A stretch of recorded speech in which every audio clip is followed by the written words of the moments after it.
मेरा नाम अर्जुन है और मैं हमेशा से अजीब और रहस्यमयी चीजों की खोज में रुचि रखता हूं। इसी जुनून ने मुझे हर्रो हिल नामक गांव की ओर खींचा, जहां के बारे में मैंने कई डरावनी कहानियां सुनी थी। यह गांव बाकी दुनिया से कटा हुआ था और लोग इसे भूतिया कहते थे। इस गांव के एक पुराने घर के बारे में सुना था, जिसमें एक प्राचीन दर्पण रखा था, जिसे शापित दर्पण कहा जाता था।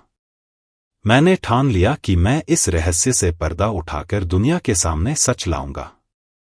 गांव के लोग इस जगह से दूर रहने की सलाह देते थे, लेकिन मेरा उत्साह किसी और ही दिशा में था।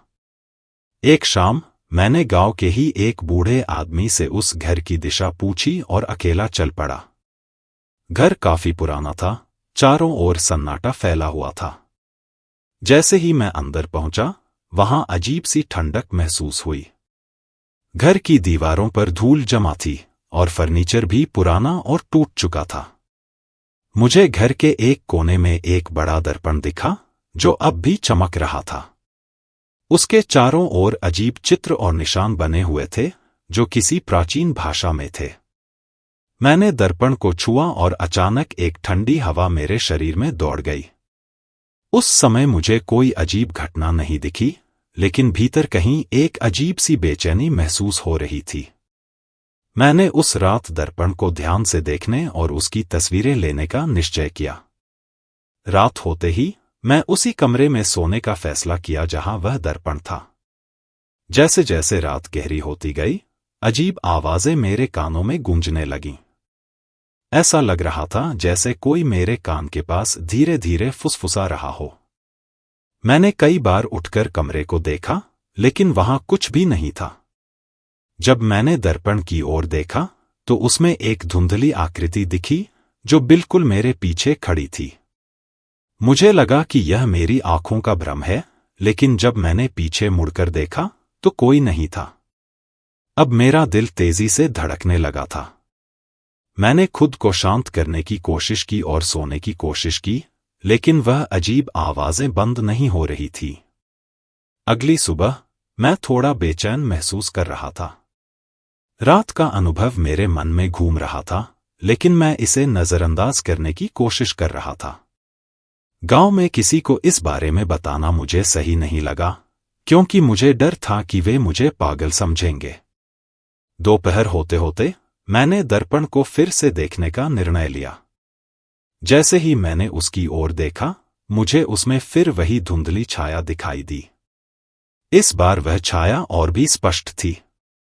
मैंने उसे ध्यान से देखा और तभी वह अचानक गायब हो गई। अब मुझे यकीन हो गया था कि कुछ तो गड़बड़ है।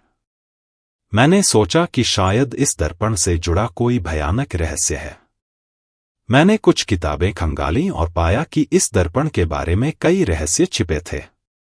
कहा जाता था कि यह दर्पण एक प्राचीन तांत्रिक के द्वारा शापित किया गया था, जो अपनी आत्मा को इसमें कैद करके अमर होना चाहता था।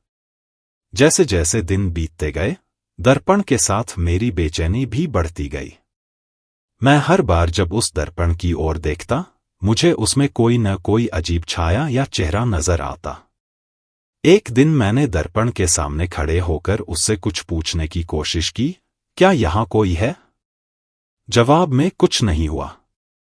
लेकिन जैसे ही मैंने पीछे मुड़कर जाने की कोशिश की, मुझे लगा कि कोई मुझे पीछे से पकड़ रहा है। मैंने तेजी से मुड़कर देखा, लेकिन वहां कोई नहीं था। मेरे शरीर में एक अजीब सी ठंडक फैल गई थी। अब मुझे यकीन हो चुका था कि यह दर्पण सिर्फ एक साधारण दर्पण नहीं है। उस रात कुछ ऐसा हुआ जिसने मेरी पूरी जिंदगी को बदलकर रख दिया। रात के करीब 2 बजे अचानक मुझे दर्पण के पास से कुछ खड़खड़ाने की आवाजें सुनाई दी। मैं हड़बड़ाकर उठा और देखा कि दर्पण की सतह पर कुछ लिखावट उभर रही थी। वह किसी भाषा में थी, जिसे मैं नहीं समझ सका। मैंने उसकी तस्वीर खींचने की कोशिश की, लेकिन तभी दर्पण से एक अजीब सी चीख गूंजने लगी। यह चीख इतनी भयानक थी कि मेरे हाथ कांपने लगे। दर्पण के भीतर से एक छाया निकलने लगी और उसने मेरी ओर बढ़ना शुरू किया। मेरे पैर जमीन में जकड़ गए थे, मैं हिल भी नहीं सकता था। वह छाया अब मेरे ठीक सामने थी और उसकी आंखें जल रही थीं। अचानक उसने मुझ पर हमला किया। उस छाया के हाथ जैसे ही मेरे शरीर को छुए, मुझे ऐसा लगा जैसे मेरी आत्मा बाहर खिंच रही हो। मेरी पूरी ताकत जैसे खत्म हो चुकी थी। मैंने चीखने की कोशिश की, लेकिन मेरी आवाज बाहर नहीं आ रही थी। उस छाया ने मुझे घेर लिया और मेरी आंखों के सामने अंधेरा छा गया। जब मेरी आंखें खुलीं, मैं फिर उसी कमरे में था, लेकिन अब सब कुछ बदल चुका था। कमरा और भी अंधकार में हो चुका था और दर्पण से अजीब सी रोशनी निकल रही थी। मैंने किसी तरह खुद को उठाया और वहां से भागने की कोशिश की, लेकिन दरवाजे बंद थे। अब मुझे समझ में आ गया था कि मैं इस घर में कैद हो चुका हूं। मैंने महसूस किया कि यह दर्पण सिर्फ एक शापित वस्तु नहीं था, बल्कि इसमें कई आत्माएं कैद थीं। वे आत्माएं अब मेरे चारों ओर घूमने लगी थीं और उनकी भयानक चीखें मेरे कानों में गूंज रही थीं। मुझे एहसास हुआ कि इस दर्पण का मालिक कोई साधारण तांत्रिक नहीं था। उसने अपनी अमरता की चाह में कई निर्दोष लोगों की बलि दी थी और उनकी आत्माओं को इस दर्पण में बंद कर दिया था। अब मैं भी उन आत्माओं का हिस्सा बन चुका था। मैं समझ चुका था कि इस दर्पण से छुटकारा पाना आसान नहीं है। मैंने अपनी आखिरी हिम्मत जुटाई और उस दर्पण को तोड़ने की कोशिश की। मैंने पास में पड़े एक लोहे की रॉड से दर्पण पर जोर से वार किया, लेकिन दर्पण नहीं टूटा।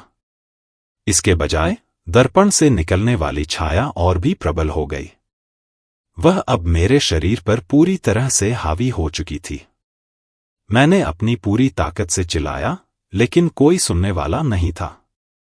धीरे धीरे मेरी आत्मा उस दर्पण में कैद हो गई और अब मैं भी उन भयानक आत्माओं का हिस्सा बन चुका था। आज भी हर्रो हिल के उस पुराने घर में वह दर्पण अपनी जगह पर है। लोग अब भी वहां से गुजरते हैं, लेकिन कोई भी अंदर जाने की हिम्मत नहीं करता। मैं अब भी उसी दर्पण में कैद हूं और हर रात मेरी आत्मा चीखती रहती है।